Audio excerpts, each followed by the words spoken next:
Ladies and gentlemen, thank you for being here with us at this late hour. This is a special media briefing on the occasion of the 21st India-Russia Annual Summit, for which the President of Russia, His Excellency Mr. Vladimir Putin, is here in New Delhi. In fact, the talks are going on still as we speak, but given the lateness of the hour, we thought we would have an interaction with you. For this, we're really privileged to have with us Shri Harshvardhan Shringla, Foreign Secretary, sir, from the Ministry of External Affairs. We are also joined with us by our ambassador to the Russia, Shri Pavan Kapoor, on my right here. We also have on my left Dr. Adarsh Swaika, Joint Secretary in the Eurasia Division of the Ministry. I would request Foreign Secretary, sir, to say a few initial words, and then we'll open it up for some questions. Namaskar and good evening. And thank you for bearing with us so late in the evening. We wanted to make sure that the talks were concluded before we started our briefing. As you know, the President of the Russian Federation, His Excellency Mr.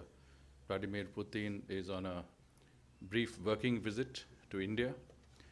He is here in the context of the 21st India-Russia Annual Summit.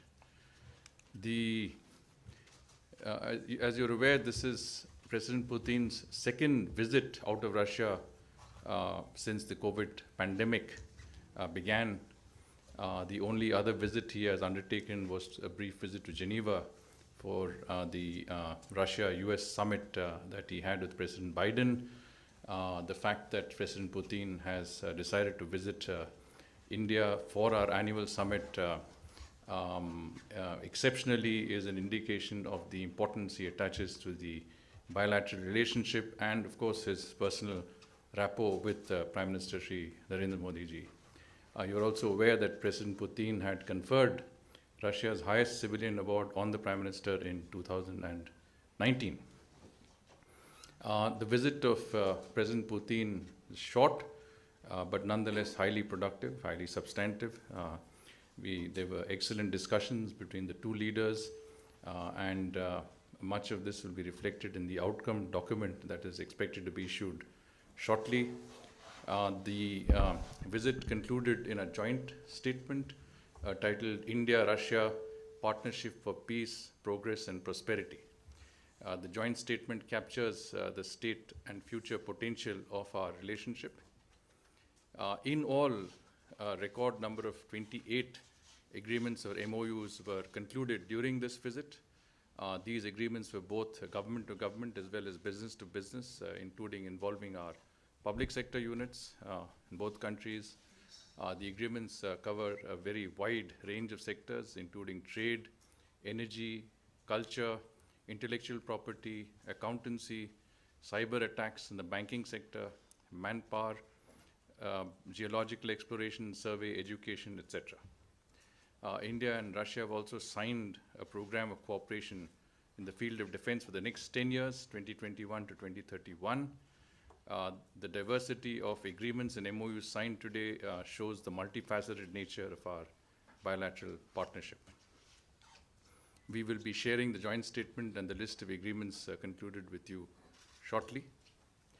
The Prime Minister and President Putin held in-depth discussions on strengthening our bilateral and multilateral cooperation in the spirit of our special and privileged strategic partnership.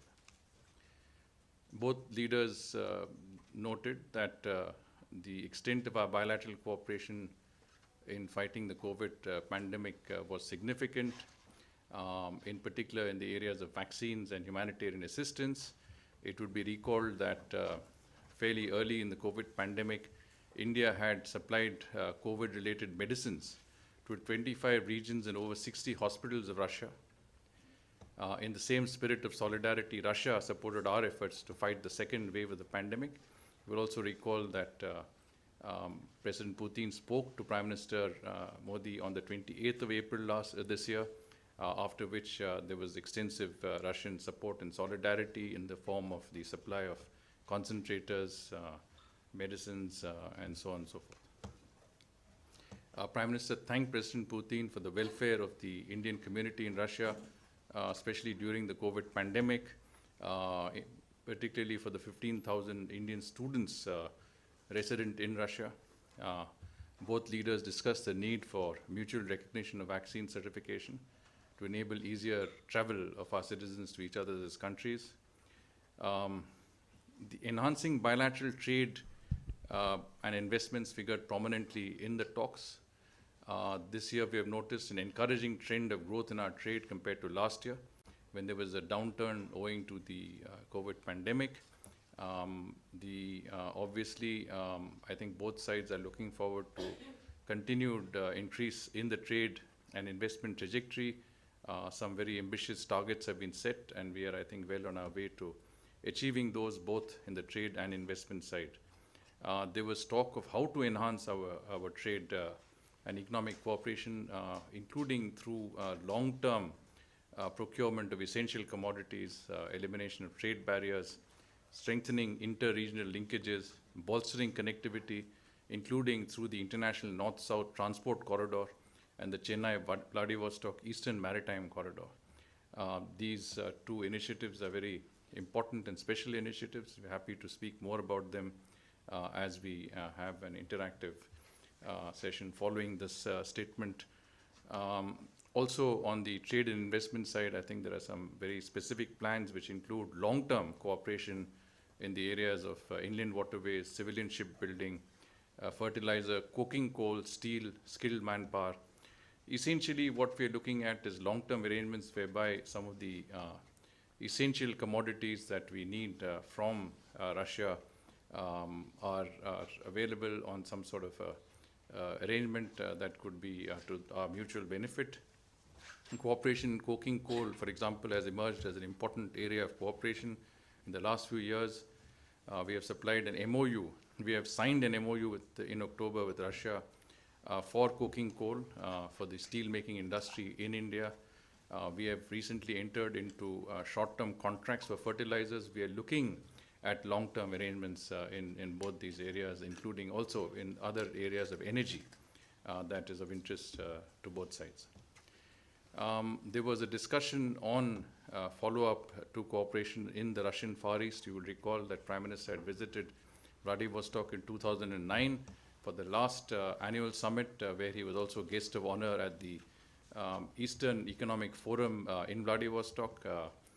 We know that a delegation from the government of Gujarat is now is visiting Russia in order to invite the governors of the Russian Far East for the Vibrant Gujarat Summit in January 2022. There are a number of other areas of cooperation there which are progressing, and I think the leaders had opportunity to take stock of that. There was also discussion in detail about our cooperation in the strategic area of energy. As you know, we are already importing crude oil, and we have a long-term contract for gas supplies with Russia. I think we have expressed interest in further investments in the oil and gas sectors in each other's countries, as well as in the area of petrochemicals. There are some specific projects which are on the anvil, and I think that will significantly enhance our two-way investments. Our cooperation, very important strategic cooperation in the area of civil, nuclear energy and space was also discussed, and both sides felt it was progressing well. We looked at what could be the next steps in all of these areas of very important cooperation. Cultural cooperation, people-to-people ties came up for discussion. We hope to further enhance this cooperation with the signing of a cultural exchange program for 2021-24.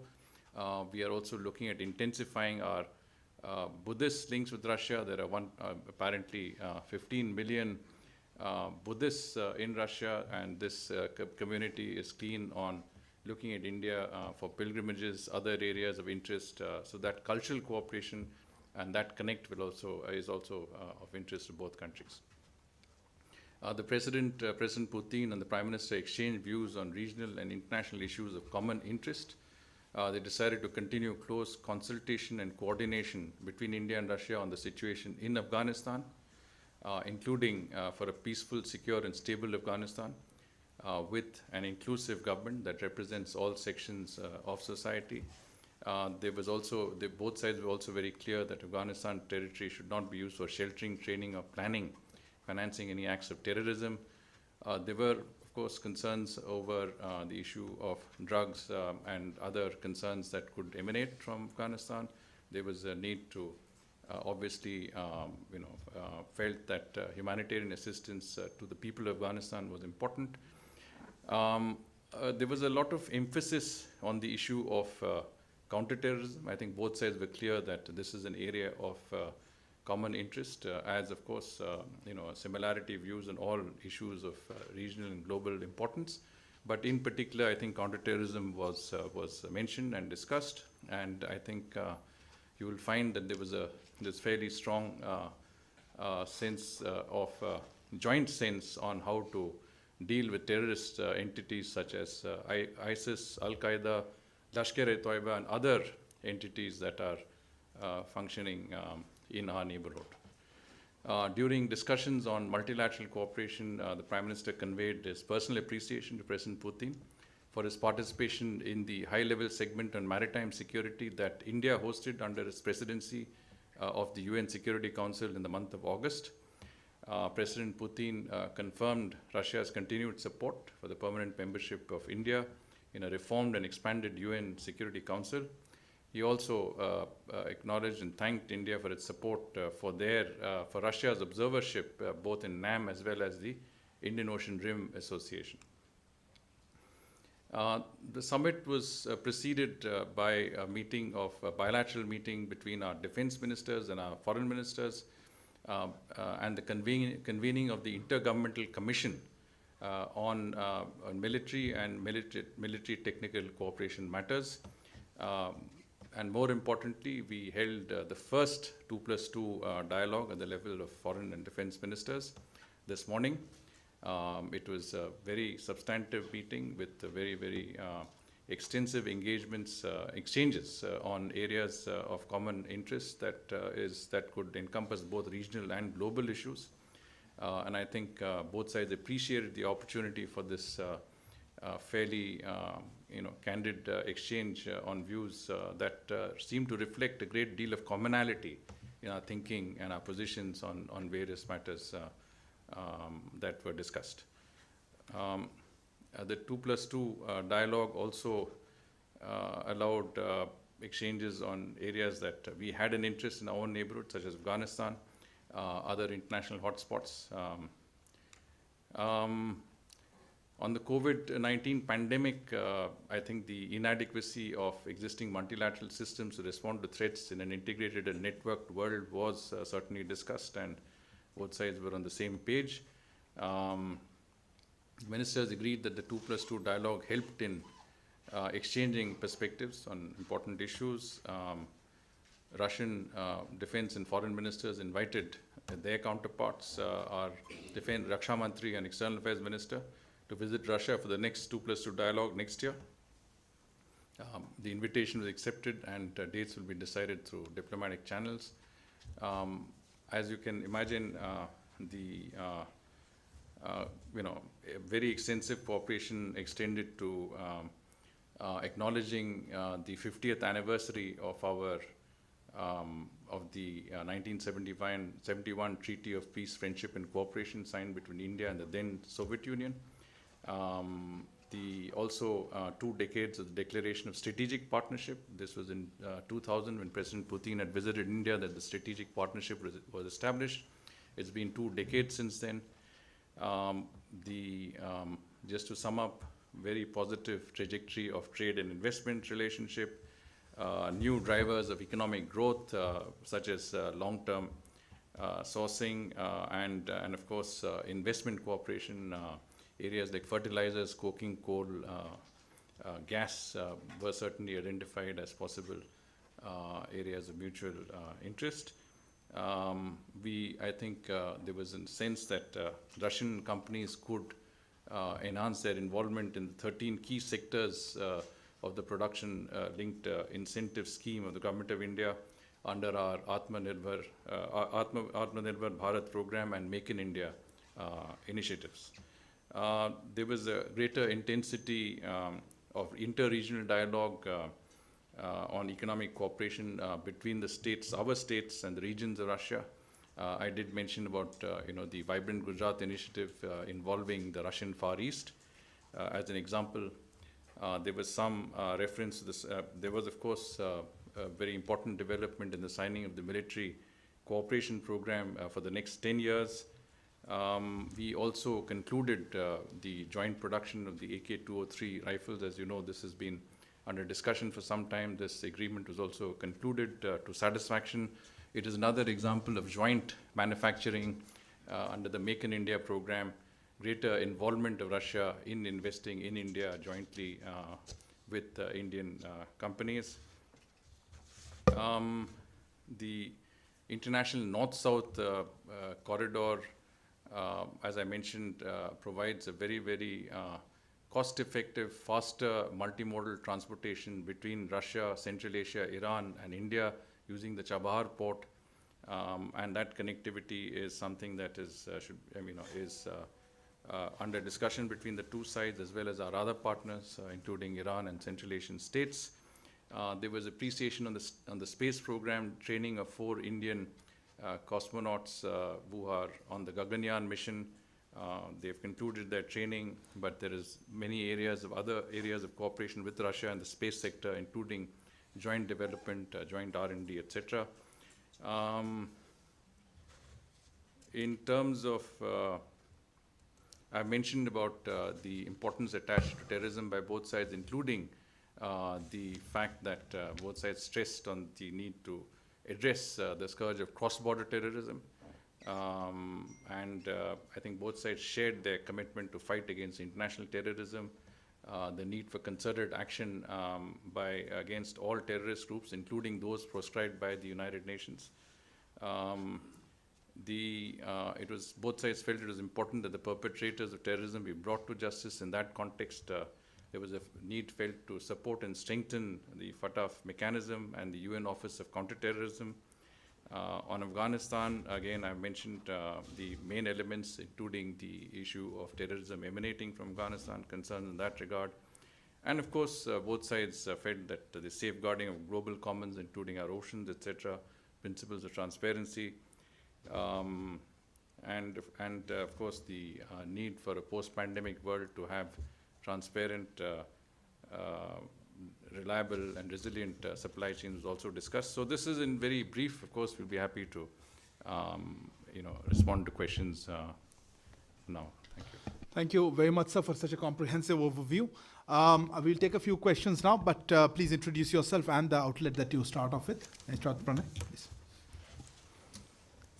Foreign secretary, मेरा सवाल 2+2 dialogue को लेकर है.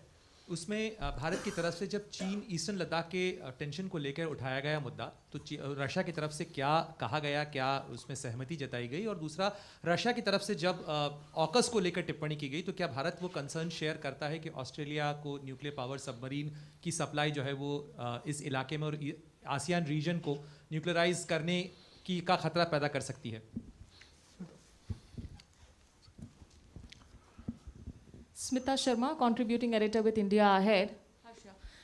Just a follow-up on Pranay's question. I mean, Mr. Lavrov speaking to press after the 2+2, and I'm quoting him, he said, "We expressed our concern about the activities taking place in this region under the slogan of Indo-Pacific strategy, where we see non-inclusive blocs, the latest being AUKUS." What was the nature of the discussions on Quad and Indo-Pacific as it emerged as a key area of divergence between the two countries? And just a quick reaction on if the Ukrainian military developments came up for discussion, if India has a view of that and the tensions between US and Russia at the moment. Siddhant. Hi, sir, Siddhant from Beyond. My question is, was there a conversation regarding Chinese aggressiveness during Prime Minister Modi and President Putin's meeting? Also, on Pakistan-based international terror groups, how much there was conversation between the two leaders? I saw a hand there. Yeah, please. Sir, I'm Akhilesh Suman from Sansar TV. Was there any talk on the issue of America and China between Prime Minister and President? And final round of this question there. You had a query? No.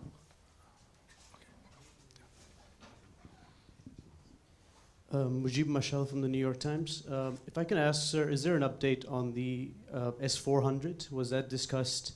And what is the latest on that? And And how do you balance that with the US threats of sanctions if India continues with that deal?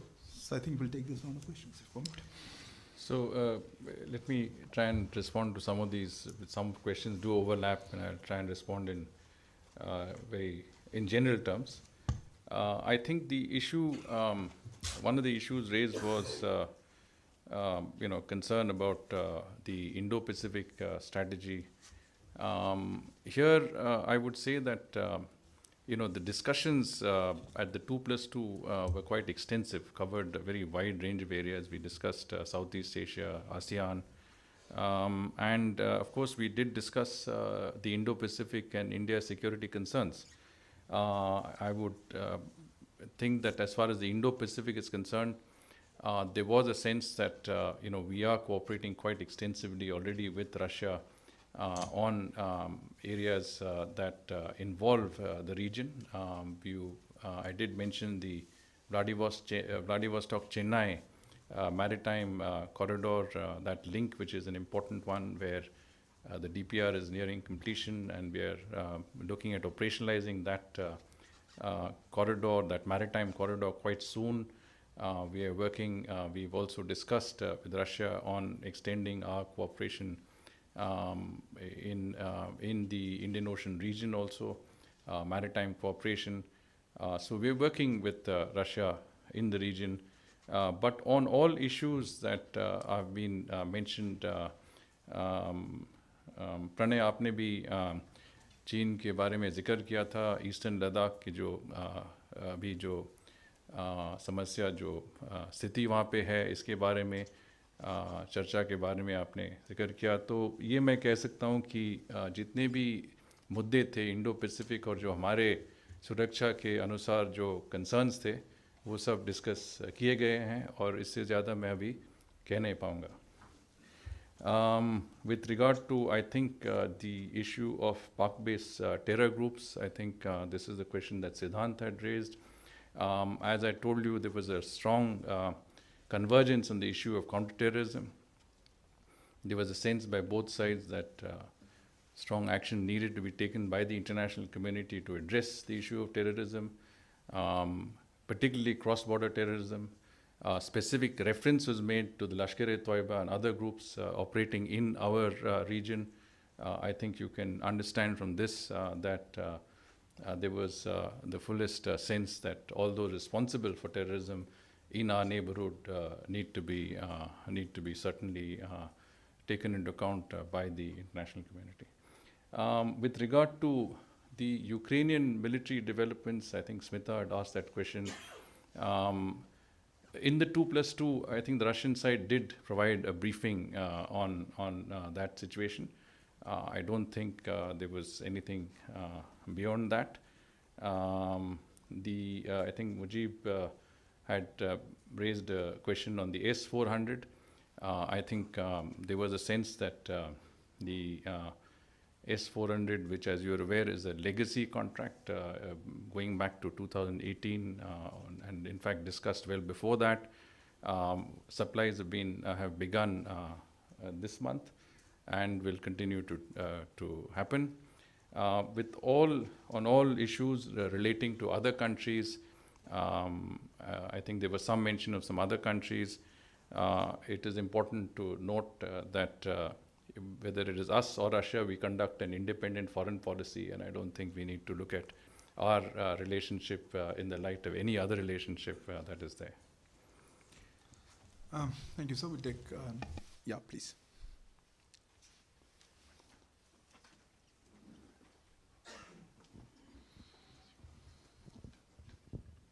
Sir, Nainima Basu from The Print. Just wanted to understand what were the discussions around CATSA, and also were there any discussion on humanitarian assistance legitimacy to the Taliban government? What was the conversation around that? Thank you. Any other questions? Otherwise, yeah, okay, please. Okay, one here and then. So Sandhya with ET Online. A quick question on the PLI scheme that you have mentioned. Which are the Russian companies or which are the sectors that India is looking to collaborate on Make in India? Thanks.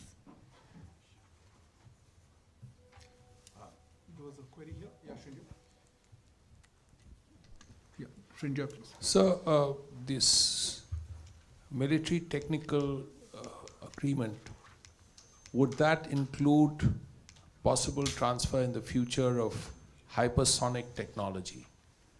And there's always been talk, particularly from the Russian side, of transfer on lease of Amur class submarines, and the Akula class submarines, sorry.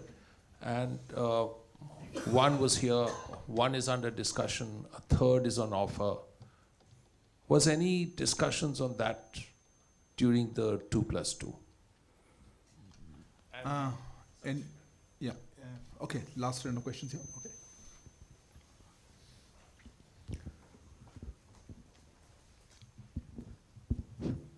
Sir, Suman Sharma from European Security and Defense. Sir, was logistics support agreement signed or not? Okay, so if I could, we'll close with that. Well, let's start with RELOS, the Reciprocal Logistical Support Agreement. We signed 28 agreements. We are working on a very wide canvas of agreements, including a military cooperation agreement for the next 10 years, the joint manufacture of AK-47, AK-203 in India. The issue of RELOS has been put off for some time because there is still a few issues that we need to discuss further. So I think we will be concluding it the earliest possible, but it was not concluded during this visit. With regard to CATSA, I don't think this issue came up at all. I did mention about the S-400.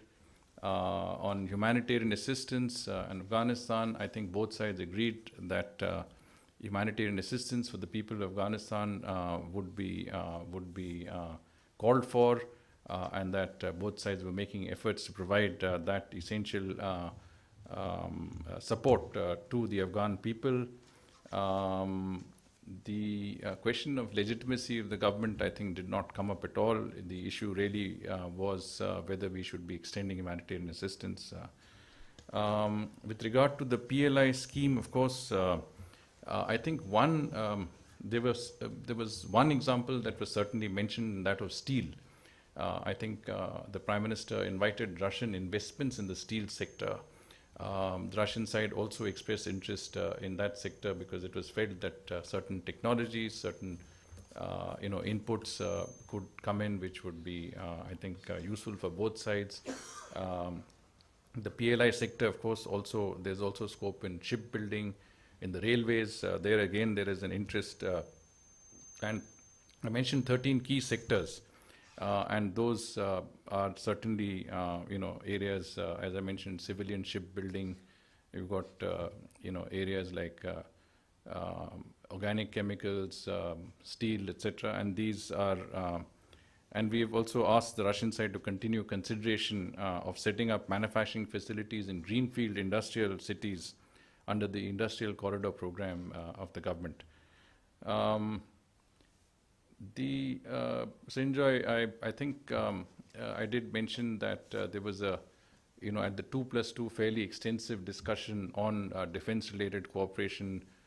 There was a sense that the Russian side was very cognizant of the fact that the priority in India was on joint manufacturing, collaborations, technology transfers, and they were very much in the spirit of entering into partnerships with us in that regard. I think that was the focus of that entire 2+2 meeting and subsequent discussions that took place at the summit level between the Prime Minister and the President, how Russia could be continue to partner us in areas where we can work together collaboratively under the spirit of Make in India and Atmanirbhar Bharat. And this, I think, discussion was an area of great convergence between both our sides. That brings us to the end of this special media briefing. May I thank Foreign Secretary Sir, Mr. Harshvardhan Shringla. Let us check. Ambassador wants to say anything. Would you like to? Also, our thanks to Ambassador Pavan Kapoor and Joint Secretary Dr. Adarsh Swaika. Thank you all for joining us. Namaskar. Good evening.